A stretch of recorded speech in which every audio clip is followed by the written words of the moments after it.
República Democrática del Congo.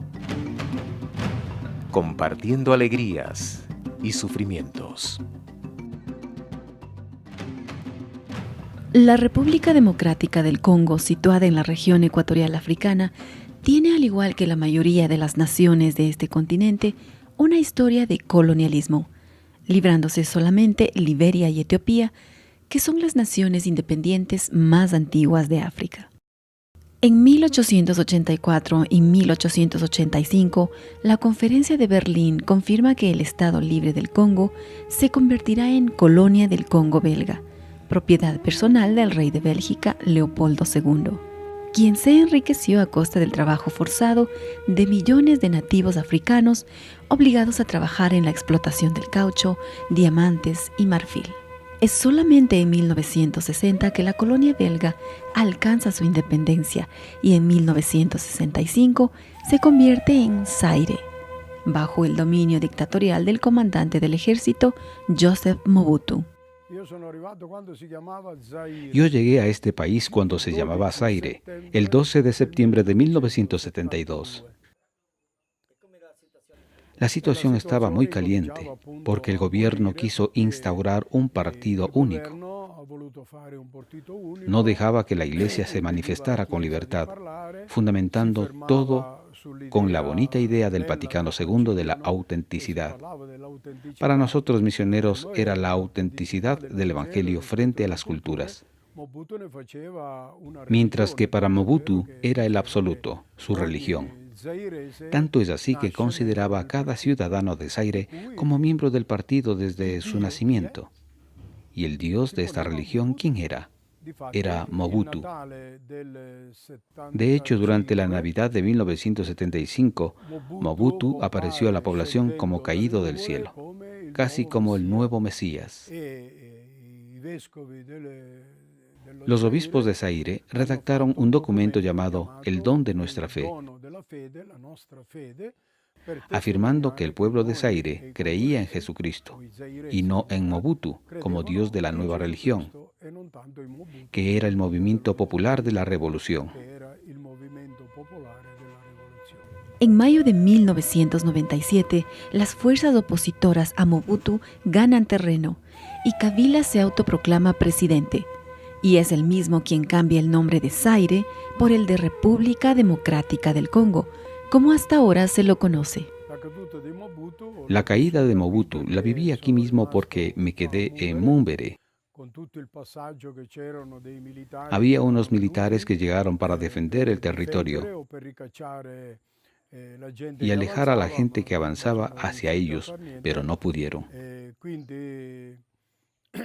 Kabila, el padre, logró ocupar el 17 de mayo de 1997 la capital Kinshasa y saca a Mobutu.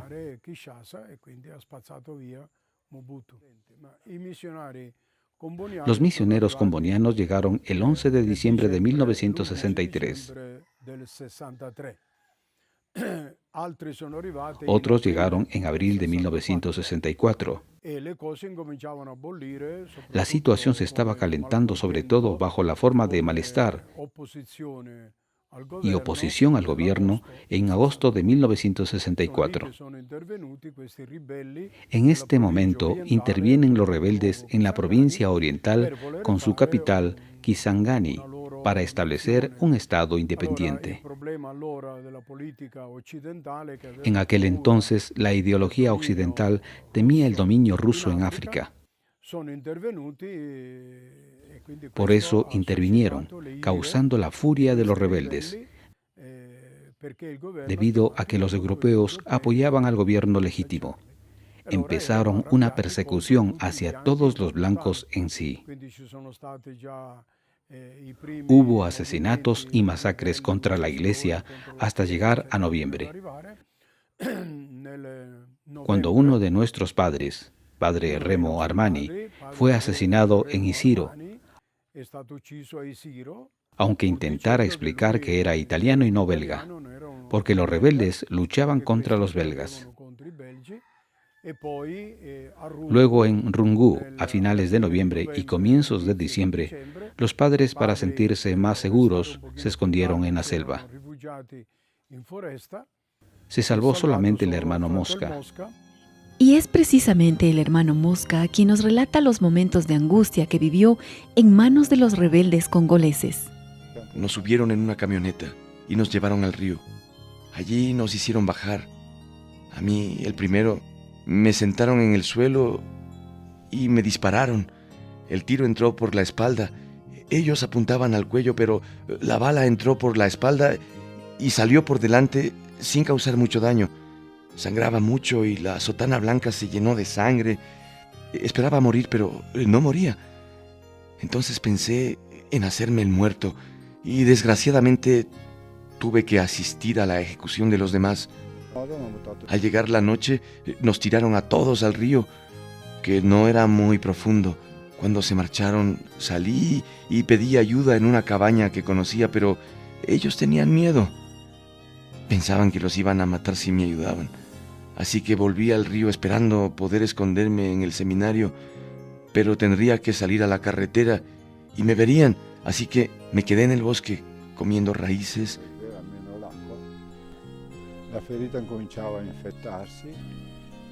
La herida comenzaba a infectarse. Al cuarto día me vio alguien y los Simba me apresaron. Estaban convencidos de que tenía magia, porque no había muerto a los disparos. Había mercenarios, helicópteros que intentaban rescatarnos. Una vez llegaron encima, pero no había suficiente espacio para aterrizar. Finalmente fuimos a Mombere. Éramos unos 70 blancos, entre los que había protestantes y monjas combonianas. Viendo las atrocidades que cometían estos jóvenes, parecía imposible que fuera idea de ellos solos. Estaban influidos por otros y se perdona porque tenemos que perdonar, que no es culpa suya. En enero del 2001, Kabila es asesinado por su guardaespaldas con 2 disparos y es su hijo Joseph Kabila quien asume el poder. Pero lejos de alcanzar la paz y la igualdad, la República Democrática del Congo continúa aún sufriendo los estragos de los conflictos armados y la pobreza. La situación del Congo sigue siendo inestable e insegura. También la política actual, nuestro actual presidente, Kabila, es así. Es decir, es un maniquí manejado por la política internacional. Pienso que esto da pena en el Congo. Además, la suerte o mala suerte del Congo es que han descubierto poco a poco y mucho más después de la colonización, que es un territorio rico en minerales, de todo tipo de minerales. Así que la llegada de muchos extranjeros y también la influencia de gobiernos extranjeros está regida solamente por intereses económicos, para saquear y llevarse las riquezas del Congo, disfrazando el robo con la apariencia de protección. La política de los Estados europeos ha sido, también con Kabila Musée, de dividir el Congo y partirlo. Entonces, la ventaja que se le puede atribuir a Mobutu fue la de dar al pueblo la conciencia de ser una nación. Hoy día los congoleses se consideran todos una sola nación. Nadie se va a atrever a separar el país. Todavía no se avisora un ambiente de paz total en el Congo, en especial en la región del este, donde aún hay enfrentamientos rebeldes apoyados por fuerzas extranjeras. El Congo ha vivido siempre una situación de inseguridad. Diría que ahora parte de una situación global. No el oeste del Congo, siempre más o menos en paz. Allí se ve también un ritmo de desarrollo y también de tranquilidad.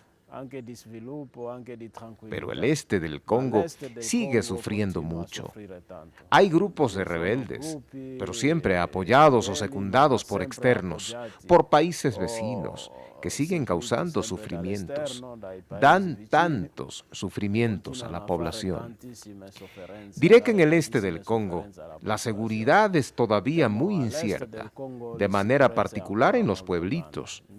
En las ciudades las cosas van más o menos bien, pero en los pueblos pequeños se sufre mucho. Dentro de todo este batallar por la democracia y el cumplimiento de una soberanía, no solo política, sino también económica y social, la Iglesia surge como un brazo extendido a la población que lucha por la igualdad de derechos. La gente sufre de una miseria que no se puede describir. Entonces es la realidad que se está viviendo. La Iglesia en el Congo ha hecho un camino muy fuerte en el sentido de la inculturación de la liturgia. Pero yo pienso que hay que dar un paso hacia adelante. Después de la liturgia, dar más atención también a las mentalidades, a las culturas, porque existen mentalidades que de verdad se han arraigado en las personas. También en los pueblos, en las aldeas, que son difíciles de desarraigar. Por ejemplo, en muchas aldeas donde son cristianos hay una actitud, una mentalidad de la brujería, por ejemplo, es todavía más fuerte que el Evangelio y también que los valores del Evangelio. Hay personas que viven más con el miedo de que otro pueda hacerle daño o del mal que les pueda venir, que sentirse liberados por la palabra de Dios. Según el padre Joseph, muchas organizaciones disfrazadas de tinte social han aprovechado su estancia para explotar y saquear las riquezas del Congo, que principalmente son de origen mineral. Hay la esperanza de que el Congo pueda desarrollarse, porque materias primas para esto las hay. Falta solo la organización, falta solo la voluntad política de desarrollar este país. El Congo ha sido siempre un país donde se viene para explotar. Yo he dicho siempre cuál es la diferencia entre nosotros misioneros y todas las demás ONG que vienen para dar cooperación. Porque tantas personas llegan al Congo más interesadas por las materias primas y las explotan cuando pueden y poco interesadas por la gente. Y esta es la diferencia entre nosotros los misioneros y ellos. Para nosotros es la gente la que tiene prioridad. Nos quedamos con la gente, caminamos con la gente, compartimos alegrías y sufrimientos, y nuestras misiones hablan de esto. En la historia de violencia y corrupción del Congo se ha vivido fuertemente el abuso de los militares y la guerrilla, afectando directamente a las misiones y a los misioneros, quienes han sido víctimas de persecución y saqueos. Las autoridades locales, el jefe de la colectividad de esta zona, ante los militares, no tienen autoridad. Por ley la tendrían, pero les falta la valentía para afirmarlo públicamente. Ninguna de estas autoridades va a apresar a un militar. A comienzos de 2003, en enero, me encarcelaron a mí, porque me había enfrentado a unos militares que estaban abusando de la gente. Pasados unos días, las autoridades militares intervinieron y se pudo arreglar la situación. Me golpearon con el arma en el hombro. Afortunadamente no fue un daño físico grave, solamente me rompieron los lentes. Y también la gente que había denunciado ante los inspectores las pérdidas y los abusos que habían sufrido no han sido indemnizados. Unos funcionarios de la ONU vinieron para volver a levantar el caso. Luego se fueron y nadie hasta el momento ha recibido ningún tipo de indemnización por los abusos de los militares. La sociedad es pobre desde el punto de vista logístico. No hay carreteras, no hay comunicación. El presidente actual debería acabar su mandato en el 2016. Esto hace que se corran voces que dicen que él quisiera quedarse en el poder cambiando la Constitución. Es sobre este punto que ahora en la política hay mucha discusión y mucha agitación en el ambiente político. Sobre esto, los obispos últimamente, también después de su encuentro en Kinshasa, han escrito una carta muy clara y muy fuerte, afirmando que ahora el pueblo no tiene necesidad de cambiar la Constitución y que el presidente haría bien en dejar el poder y dejar que la democracia crezca.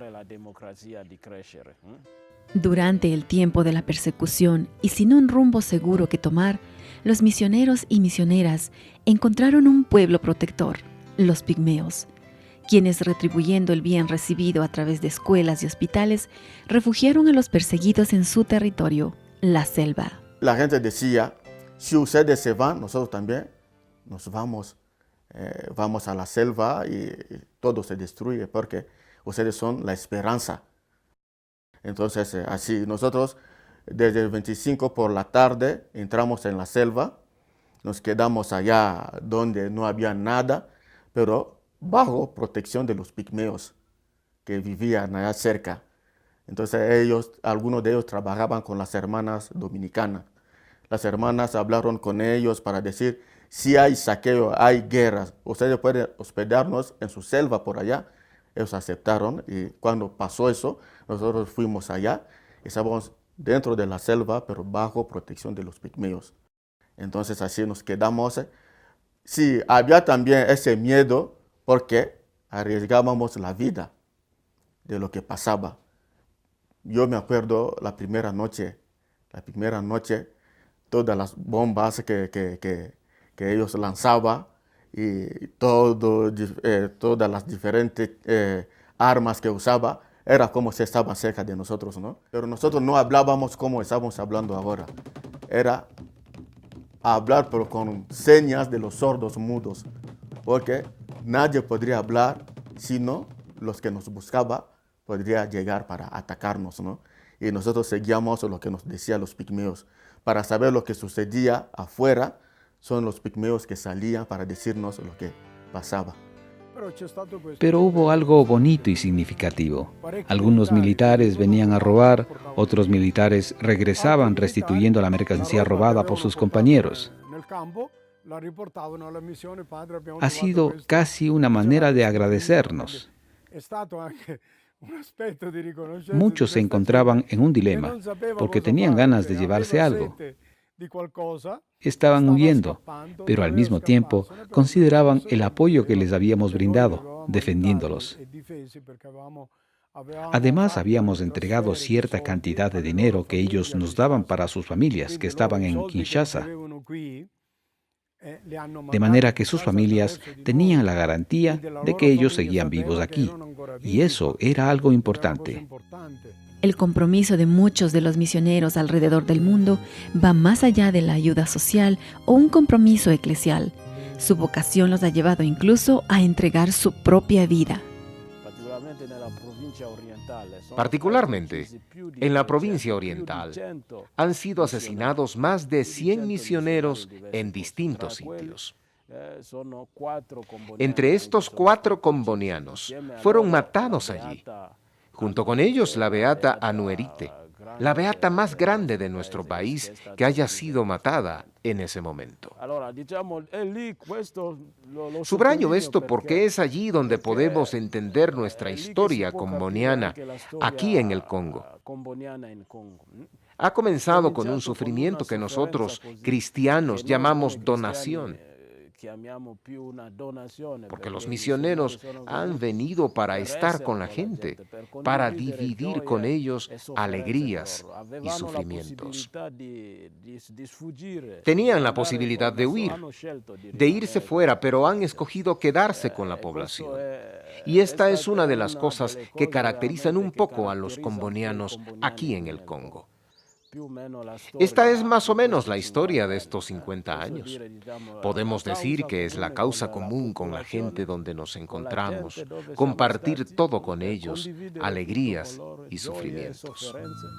La presencia de los misioneros y las misiones ha traído con ellos la educación, que en palabras del superior de los combonianos en el Congo, es uno de los pilares necesarios para sacar a la gente de la oscuridad respecto al conocimiento de sus derechos como personas y como ciudadanos del Congo.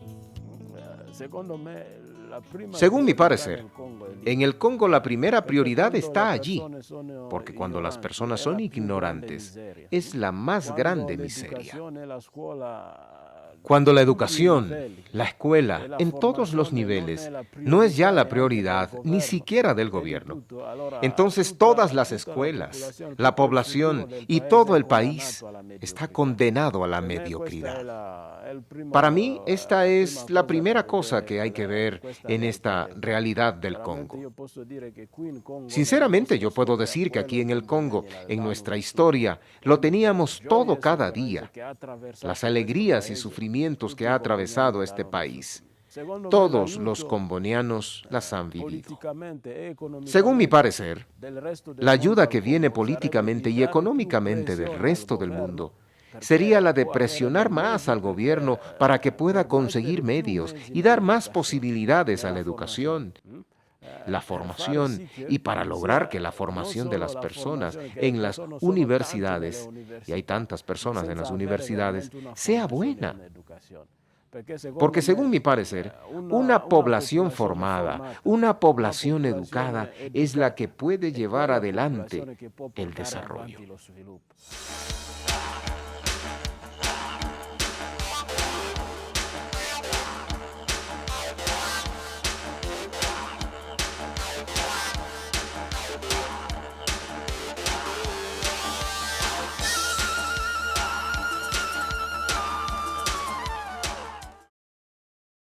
Forzado de millones de nativos africanos obligados a trabajar en la explotación del caucho, diamantes y marfil.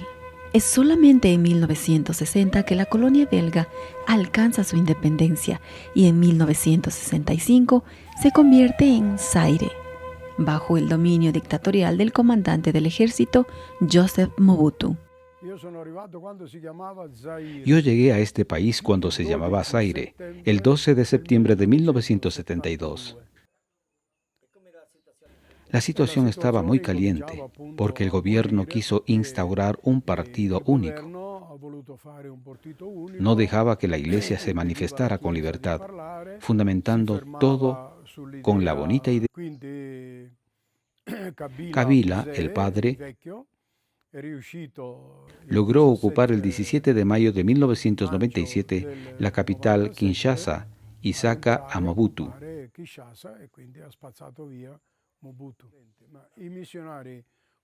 Los misioneros combonianos llegaron el 11 de diciembre de 1963.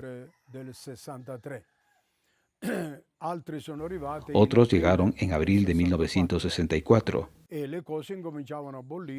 La situación se estaba calentando sobre todo bajo la forma de malestar y oposición al gobierno en agosto de 1964.